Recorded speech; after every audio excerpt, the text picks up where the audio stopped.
లడ్డు కావాలా నాయన? ఇంకో లడ్డు కావాలా నాయన? ఇప్పుడు లడ్డు గురించి మాట్లాడకూడదు, సెన్సిటివ్ టాపిక్, మనకు వద్దు అది. ఓకే. మీరు లడ్డు మీద జోక్లు వేస్తున్నారు. నేను ఒక సినిమా ఫంక్షన్లో కూడా చూశాను. Laddu is a sensitive issue అని. Don't you ever say that. Don't you ever try డే to say that, please. I respect you as actors, but when it comes to Sanatana Dharma, please, you have to think 100 times before you saying a word. One comment. Film industry కూడా నేను తెలియజేస్తా ఉన్నా,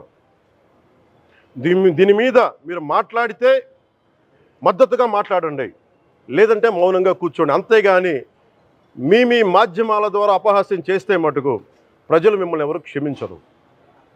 ఎందుకంటే చాలా deep pain ఇది. చేతులెత్తి వేడుకుంటున్నాను.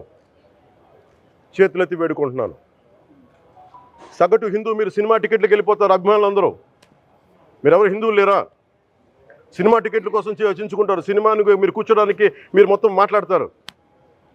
అందరిని అడుగుతున్నా, మొత్తం భారతదేశపు యావత్తు ఉన్న సినిమా అభిమానులను అడుగుతున్నా, మీరు అందరూ హిందువులే కదా? అత్యధికులు హిందువులే కదా?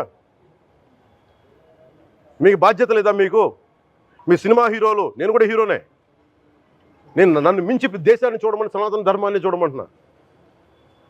మీ కన్వీనియంట్గా కూర్చోబెట్టి హీరోలను ఎత్తడం కాదు, నన్ను ఎత్తడం కాదు.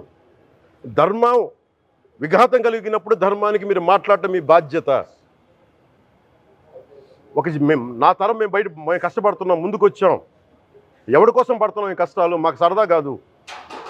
ప్రతి ఒక్కరి ఇష్టానికి వచ్చి మాట్లాడుతూ ఉంటే బాధ కలుగుద్ది.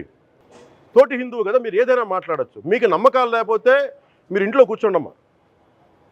మీకు నమ్మకాలు లేకపోతే ఇంట్లోంచి బయటికి రాకండి, మమ్మల్ని ఏం అనకండి.